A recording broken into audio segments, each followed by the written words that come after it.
And Michelle, is our stream going? Almost ready. Now we Okay. are live. Okay.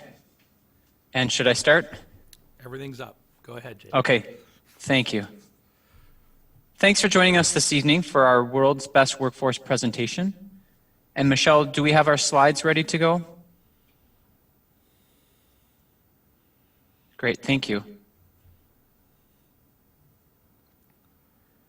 There are many parts to the World's Best Workforce, but ultimately it's a report about improving the opportunities for our students after they graduate from our high schools. We believe that through our strategic focus areas, interwoven with our World's Best Workforce, improving the opportunities will improve our educational experience for our students and families. There are many people who work together every day to make this happen, and so I want to thank our staff who continue to work tirelessly in changing conditions throughout this year. I also want to thank our students and families for continuing their engagement during these trying times. I also want to thank the folks that are helping to present tonight for our public meeting and those who helped pull this report together, including Josh Collins, Dr. Mike Favor, Dr. Jenny Lake, Melissa Sonic, Tammy Reese, Florence Odegaard, and Sherry Thompson. As we discussed in our intro, we have 5 focus areas identified in our strategic planning in our World's Best Workforce, and we interweave those with the 5 areas of our World's Best Workforce to drive the direction of the district and the initiatives that move us forward. These areas bring focus to our school improvement plans and goals, as well as our professional development areas. We do this report once a year, but report out in monthly monitoring reports to the board and administration the progress that we're making in the many areas during the year. The 5 areas from our strategic plan are improving learning for students of color, American Indian students, English learner students, students receiving special education services, and pre-kindergarten learners. Improving communication and genuine engagement with families and communities, especially with our underrepresented communities. Strengthening support for the social and emotional development of students. Expanding the support for college and career readiness, and securing and managing resources to provide a quality education. The areas for our World's Best Workforce are as follows. All students are ready for school. All 3rd graders can read at grade level. All racial and economic achievement gaps between students are closed, and all students are ready for career and college, and all students graduate from high school. The following information in this report provides a summary of those areas of the World's Best Workforce and our improvement efforts district-wide. A major impact that we need to acknowledge is how the COVID-19 pandemic changed the way that we delivered instruction last spring. After coming back from 2nd trimester last spring, we needed to transition rapidly to a distance learning model. Our educators did their best, and we improved our instruction and delivery throughout this spring, thanks to the feedback from students, family, and staff. It was a real challenge providing an equitable experience for students with tight budgets and time constraints, but we did it well and reflected this summer on further improvements that we rolled out in the beginning of the 2020 school year with Distance Learning 2.0. Typically, a heavy portion of this report is based on our Minnesota Comprehensive Assessments, or MCAs. However, these tests were canceled last year due to the coronavirus. Thus, that information will not be included in this report. This spring, we will follow the Minnesota Department of Education's guidelines for student testing and assessments. We continue to hear feedback from students, families, and staff about our instruction and delivery of materials and continue to improve our services to students and families. And now I'm going to pass it on to Dr. Mike Favor, talking about closing achievement gaps. Closing achievement gaps is a significant component of the world's best workforce. In 2019, 2020, our strategies centered around monitoring the practice and integrating professional development and professional learning and providing training for all staff. Moving forward and looking forward, we will continue to grow, and part of that growth will be working closely with the regional centers of excellence as we develop data, as we continue to develop our data-based practices. Also, strategically, working with the Minnesota Humanities Center to strengthen our work around racial equity and equity in achievement, while also creating positive school environments, especially during the time of distance learning. Thank you.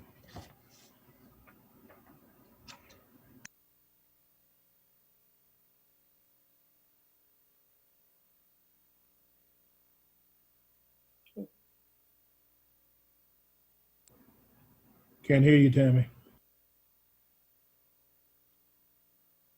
Thank you. I'm Tammy Reese. I'm going to provide the update for kindergarten readiness.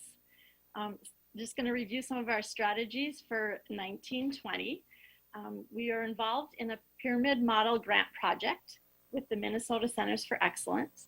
This was the first year of a 5-year project, really with the goal to provide the framework within our programs to support children's social and emotional development, and creating systems such as data collection and internal coaching.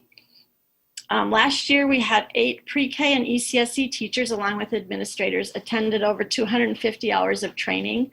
So that's really helping us to provide the structure that we need to support students.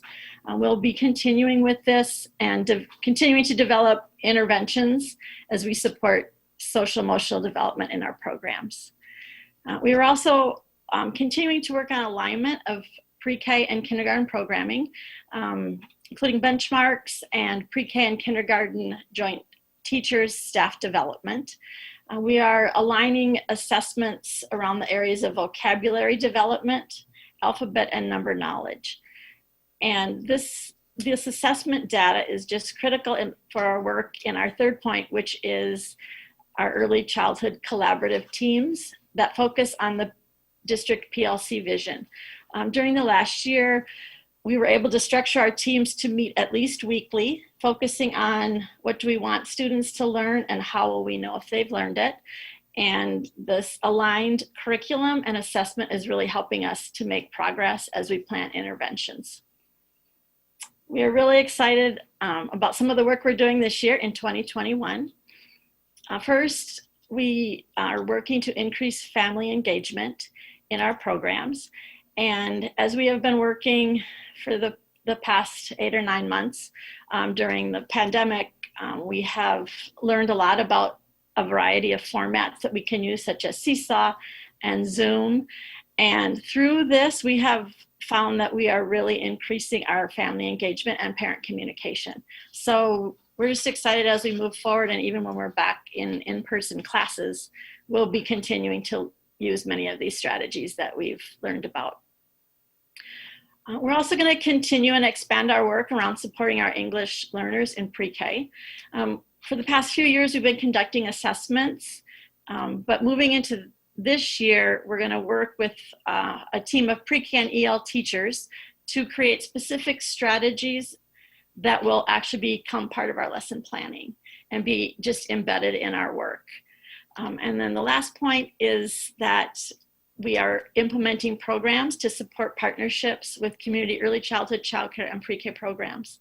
A couple things we're doing is we're providing trainings for anybody in our community that works with young children. And we also really want to partner to provide access to early childhood screening through the variety of programs that we have for young children in our communities. And we know that importance of developing these partnerships so that we can all just work together to best support our early learners. Good evening. I'm Melissa Sonic, and I'm going to share a brief overview of reading by third grade. As part of our aim to increase achievement and narrow the achievement gap, we have implemented strategies on several fronts to support readers. I'll break this into 2 categories, looking back at 2019-20, which we can all probably agree has been a complex year, and looking forward to 2021 strategies.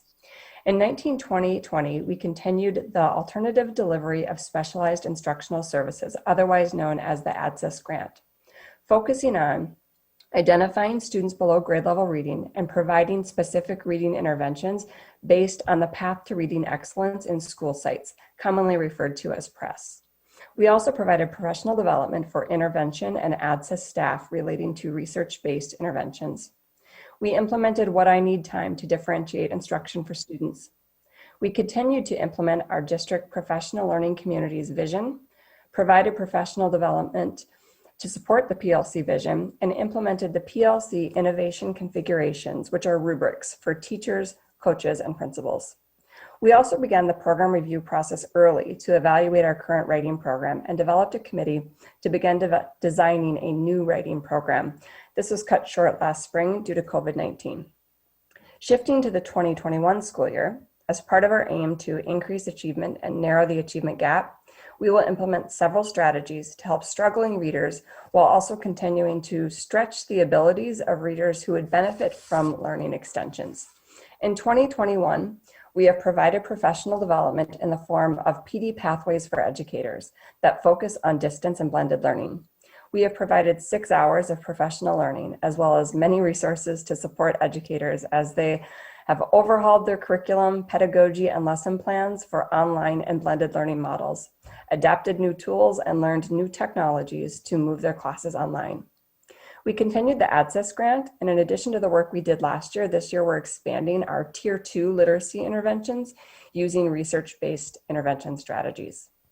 To support the Lucy Calkins Units of Study Writing program with blended and virtual teaching, roughly 40 teachers will also be using the Units of Study virtual resources to adapt units to virtual teaching environments.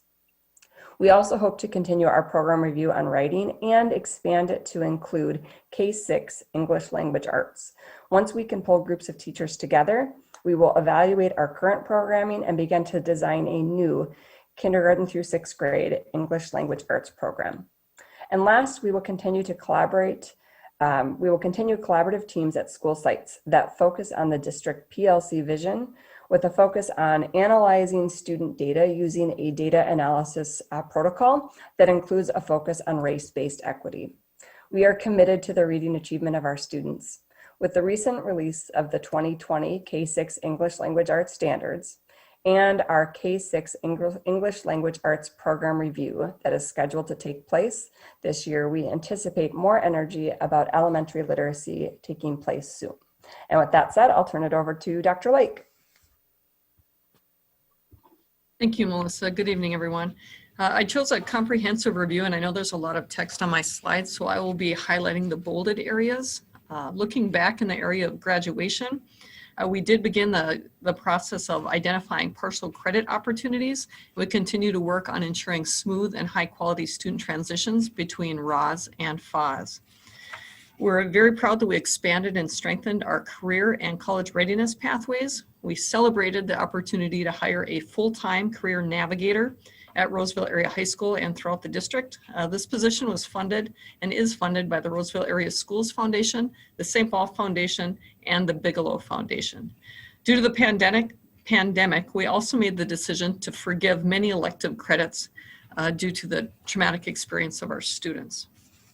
Looking forward to 2021 in the area of graduation, we'll continue to strengthen the partnership between RAS and FAS and ensuring that smooth transition. We established a pilot math PLC between the two schools to benefit our students, and we've added student tours, the frequency of intake meetings, and an administrative presence between RAS and FAS, again, supporting those transitions.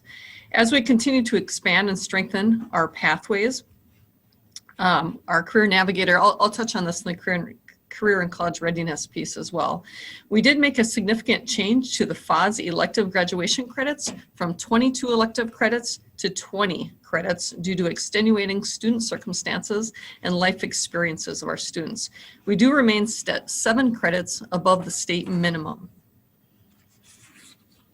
Transitioning to the area of career and college readiness, looking back, we did implement another MDE Grow Your Own grant, and we offered 5 additional education pathway courses. We implemented the Northeast Metro Manufacturing Education Grant, and this grant provided manufacturing opportunities in the area of internships for our students for area businesses. We improved our student and family outreach with a promotion of our RAWS and RAMS registration guides and career pathway information. And again, we did hire the navigator. Looking forward, and I just want to really honor the work of our new career navigator. Much of this is due to her work, Bryn McConnell, moving forward. Again, highlighting the bolded areas. We plan to implement an ACE mentor program at Roseville Area High School, focused on the area of engineering. We continue to expand our partnership with Abbott Laboratories. We've partnered with area colleges to create college credit and industry recognized credential opportunities for students within our Pathways program. And we also send out a monthly CTE newsletter. We've established a career fair at Ross that is focused on high school students and will be offered for the first time this spring, whether it be in person or in a virtual experience. And our career navigator is also working with teachers and students to highlight many different careers, as well as working individually with our EL students, our AVID students, and within all of our CTE courses. Continuing this work, again, this is all new this current school year. We've established a partnership with Flexotech, created student certificate programs in the area of nursing, CPR, forklift operator, and mental health first aid. And again, highlighting the mental health piece during this pandemic is very important. And our career navigator will continue to expand student opportunities in partnership with our teachers and administrators. Finally, I asked our guidance counselors what they're doing different in this area in the time of distance learning. They're utilizing Zoom and Schoology, career and college readiness opportunities for all of their students, specific outreach, as well as a school-wide e-mentoring program for the purposes of registration, and also advertising all of our virtual college and career fairs throughout the school communities. Thank you, and I'll turn it over to Jake. Thank you, Dr. Lake. And I will talk a little bit about our curriculum and program review, especially in the time of a pandemic. Our curriculum and program review typically has 3 cycles, which include program evaluation, program design, and implementation planning and purchasing. Within the review, we manage 17 subject areas that we transition into the high phases to review instruction, delivery, materials, and outcomes. As we moved into distance learning last spring, we had to put a hold on this work. However, we were able to complete the work of 2 groups, including K-12 physical education and K-12 health, that had made significant progress over the year prior to the pandemic. This year, we have planned for 3 possible scenarios for our curriculum and program review work, which are dependent on the learning model that the district is in. We have one for distance learning, blended learning, and in-person learning. Currently, we have a pause on this work due to being back into our distance learning scenario.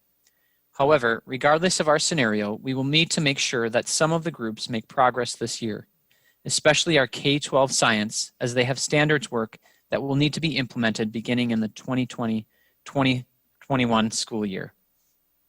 And I'll pass it on to Melissa for our staff development goals. Thanks, Jake. Next, we'll be diving into our staff development goals and findings. So due to the COVID-19 pandemic and sudden shift to distance learning, as you can imagine, there was a great deal of staff development that took place last year that was not in our initial staff development plan. Starting in roughly March, there was weekly staff development.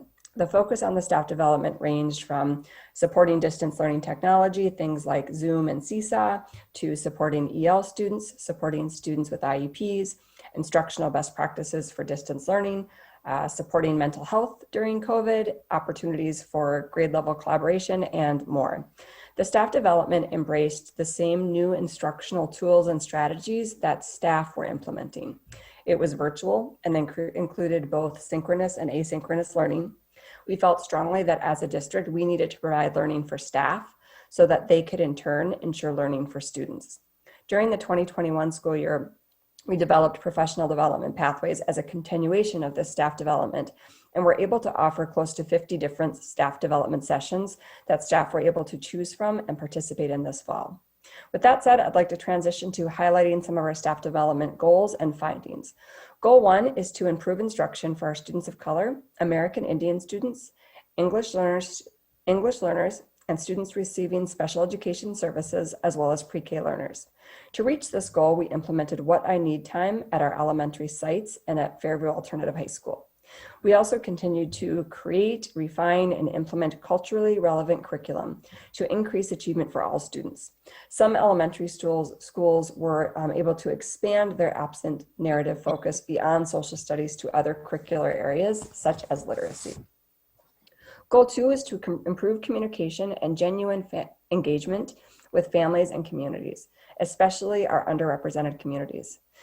Staff report some of the following actions taking place to foster relationships between families within our communities: quarterly family events, more communication in different languages, personal invitations to families, incorporating family voice, and ensuring families have access to the curriculum and learning goals. Due to the COVID-19 pandemic, there was also a significant increase in engaging families virtually. Goal 3 is to strengthen support for the social and emotional development of students. We also continue to support students through trauma-informed instruction and social and emotional learning. Every site had an SEL focus as a part of their staff development during the 2019-20 school year. The most common thread were the SEL power standards and SEL lessons. Many schools incorporated new elements of social and emotional learning, such as the zones of regulation or creating calming spaces.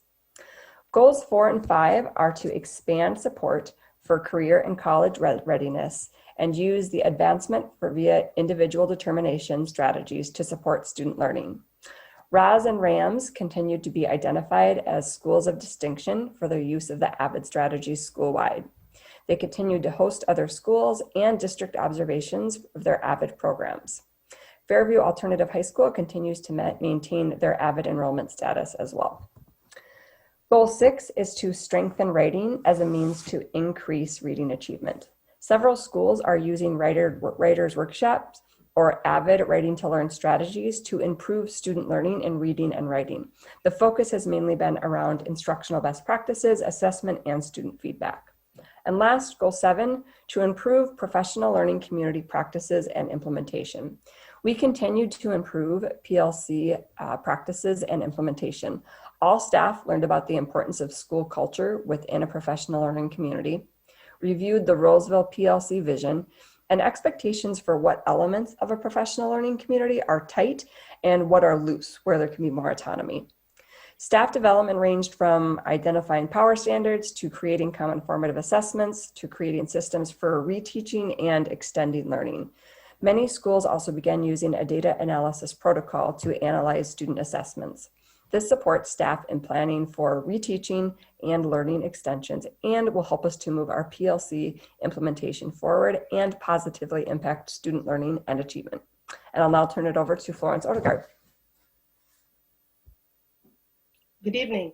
My name is Florence Odegaard, and I am reporting on the Alternative Teacher Professional Pay System. The Alternative Teacher Professional Pay System, also known as Quality Compensation, is a voluntary program that allows districts and teachers' unions to work together and agree on a plan that provides career advancement options for teachers, job-embedded professional development, teacher evaluation, performance pay, and an alternate salary schedule. All our schools participate in the program. Last spring, as most of my colleagues have already said, standardized assessments were not administered due to COVID-19. To that effect, the Minnesota Department of Education allowed schools to forego the 2019-2020 Alternative Teacher Professional Pay System Annual Report. This school year, we will continue to implement the program with allowable flexibilities while staying within the scope of the plan. The main focus of the program last year was implementing professional learning communities in our schools with fidelity as we strive to improve instruction and achievement for all. That will continue to be our focus this school year. I hope to present the annual report to the school board and the community in June. I now pass it to Sherry Thompson. Good evening. I'm Sherry Thompson, and I'm the business manager for the district. So I just like to touch briefly on the resources that we invest for all of the initiatives that have been described by my colleagues. So our general fund operating budget is about $103 million. Of that budget, we spend about 83% directly on students, student services. That would include teaching, transportation, supervision, and counseling.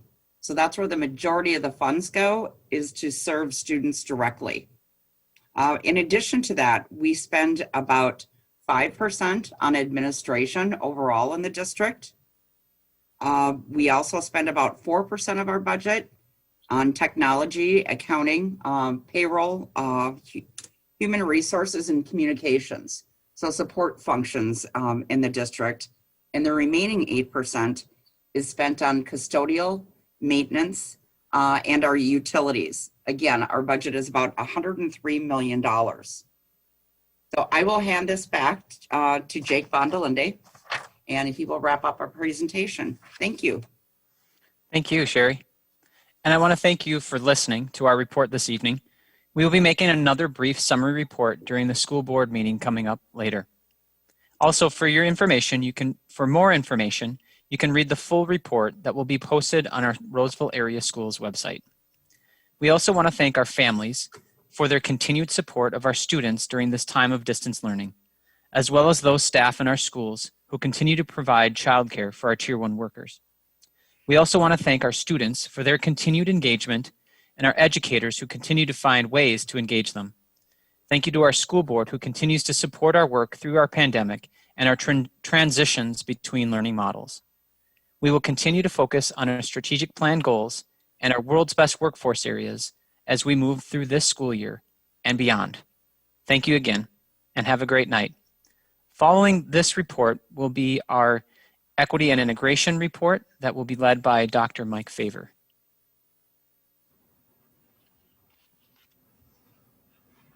Thank you, Jake Von der Linde. Community members, guests, board members, superintendent. I'm excited to share with you today our new Achievement and Integration Plan. This is a new 3-year plan that has started July 1st of 2020 and will run through June 30th of 2023. Helping me facilitate this conversation tonight is Lillian Miller, a Vista volunteer. I'm going to ask Lillian if she would introduce herself, please. Hi, thank you, Dr. Favor. I'm Lillian Miller. I'm an AmeriCorps Vista volunteer working in the district to develop a 3-year strategic plan centered on equity in partnership with the Minnesota Humanities Center, and also supporting community engagement and the Achievement and Integration Plan. Thank you, Lillian. Oftentimes, the Achievement and Integration Plan and goals, people consider that or really believe it's an equity plan. This plan, the Achievement and Integration Plan, should support the efforts of equity, but the state considers this plan and the programming to pursue racial and economic integration, increase student achievement, create equitable educational opportunities, and reduce academic disparity based on students' diversity, racial, economic, and ethnic. The plan consists of 2 key components. One is achievement and integration, and the second one is not racially isolated, but racially identifiable schools. Last year, the budget from 2017 to 2020 was a little over 1.7 million. This year, from 2020 to 2023, again, a little over $1.7 million. The goal 1 of the plan is to increase graduation rates by Hispanic students from 75.34% to 90% by 2020. Lily will share strategies of goal 1. Yes, so strategies for goal 1 include increasing student participation in AVID, which is a college readiness program, and also increasing student participation in AP courses, as well as holding parent support groups for Spanish-speaking parents and working with cultural liaisons and dual language immersion teachers to support communication between families and schools and support building staff to provide culturally responsive academic interventions when necessary. Additionally, Dr. Favor and I, along with AmeriCorps Promise Fellows, will meet with students to revise and implement program needs based on student voice. Thank you. Goal 2. Students will self-report and increase their comfort level initiating and maintaining positive relationships with students from diverse backgrounds, diverse racial and economic backgrounds. We are currently working on a survey that was passed along to us from and parts of the state as a component of this goal. And so one strategy for goal 2 is to introduce 6th graders across the district to AVID so that they are familiar with AVID strategies that they can then use throughout middle and high school and enter into the AVID program if they want. Additionally, we are going to continue the Youth Executive Board, which is through EMID, and it promotes youth engagement across multiple school districts. And in partnership with the Minnesota Alliance with Youth and Minnesota Humanities Center, Roseville has introduced the Youth Voice Service Mini Grant, which funds youth service projects. And post-COVID, there's a plan for a civil rights tour for students to travel south and learn more about the civil rights movement. And for the first time this year, we are planning a Native American tour. And since it's the first year, we are going to talk with students and get their input for what they want from the tour.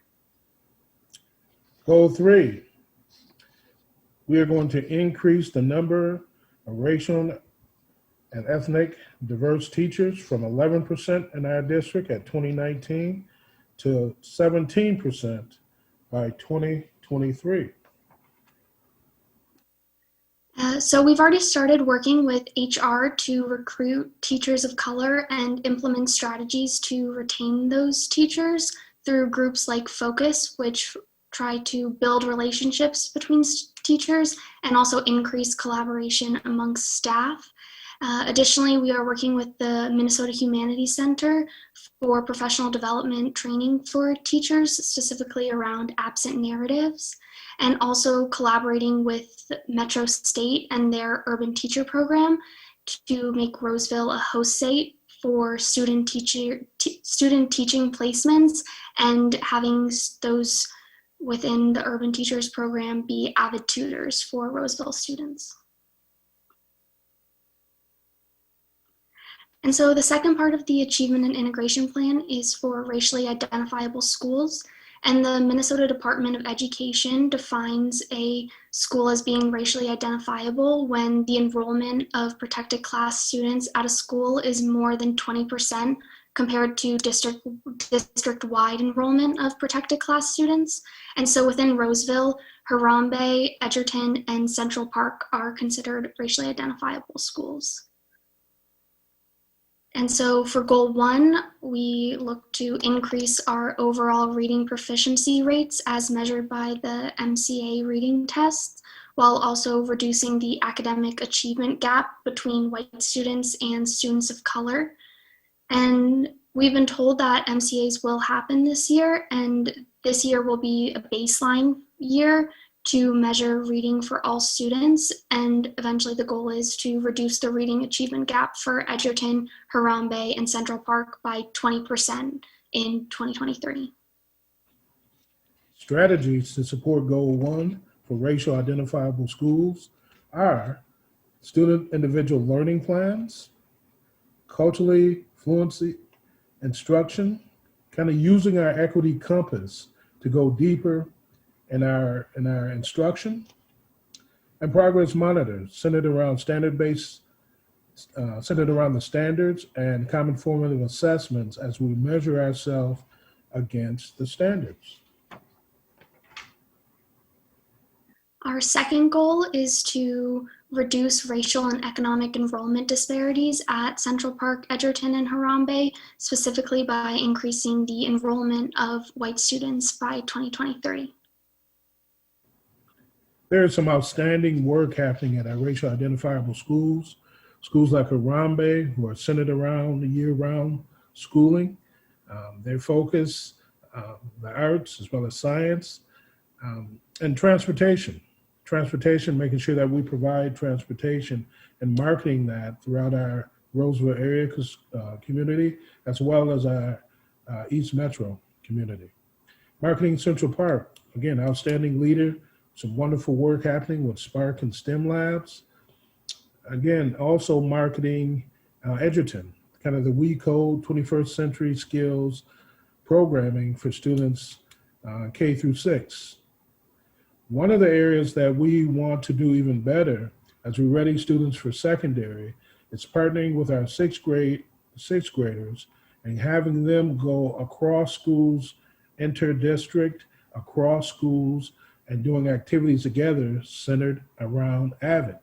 AVID is something that they will see at the secondary level much more. So working with our students so that they can become familiar with AVID, we believe will be a great integration strategy. And our third goal is to increase students' access to teachers with an understanding of racial equity and skills in culturally responsive teaching strategies by 2023. And the strategies for goal 3, again, is above and beyond culture responsive teaching and professional development. So going above and beyond in our racial identifiable schools with teachers and principals and leaders and their professional development. Having staff co-create, whether it be a book study centered around how to be an anti-racist or anti-racist work. This was done this summer.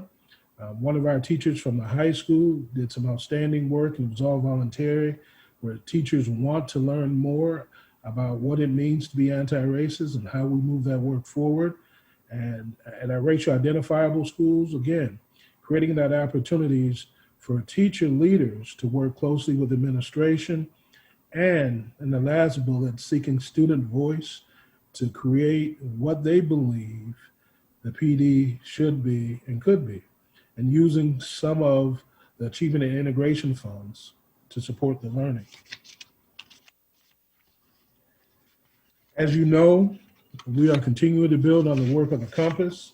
The Compass has been our center and our guide here in this district, even before I got here. I think it's an outstanding guide, and the deeper we go within the Compass, I think doing that work with fidelity, really believe that our students will continue to grow, and we'll see achievement gains and disparities diminish. Right now, we're focusing on the collective knowledge component of the Compass, and we're looking forward to continue to listen to our students' voice as we grow. That concludes the presentation for tonight. I look forward to answering questions at the school board meeting around the achievement and integration plan. I want to give a special shout out to Lily. Thank you for being such an amazing young leader and all the hard work you do. Also, our team, our superintendent, his leadership and lens around the work of racial equity has really helped us guide this plan. Sherry Thompson and her knowledge, her fiscal knowledge, as well as her experience putting a plan together has helped me tremendously and allowed me to grow even within the work that she does in collaboration with this plan. And as always, our leaders, our teacher leaders, our district leaders, Dr. Lake, Jake Vanderlinde, and Melissa Sonic, and Phil, and so many others. So everyone, I just want to thank you for being involved in this process.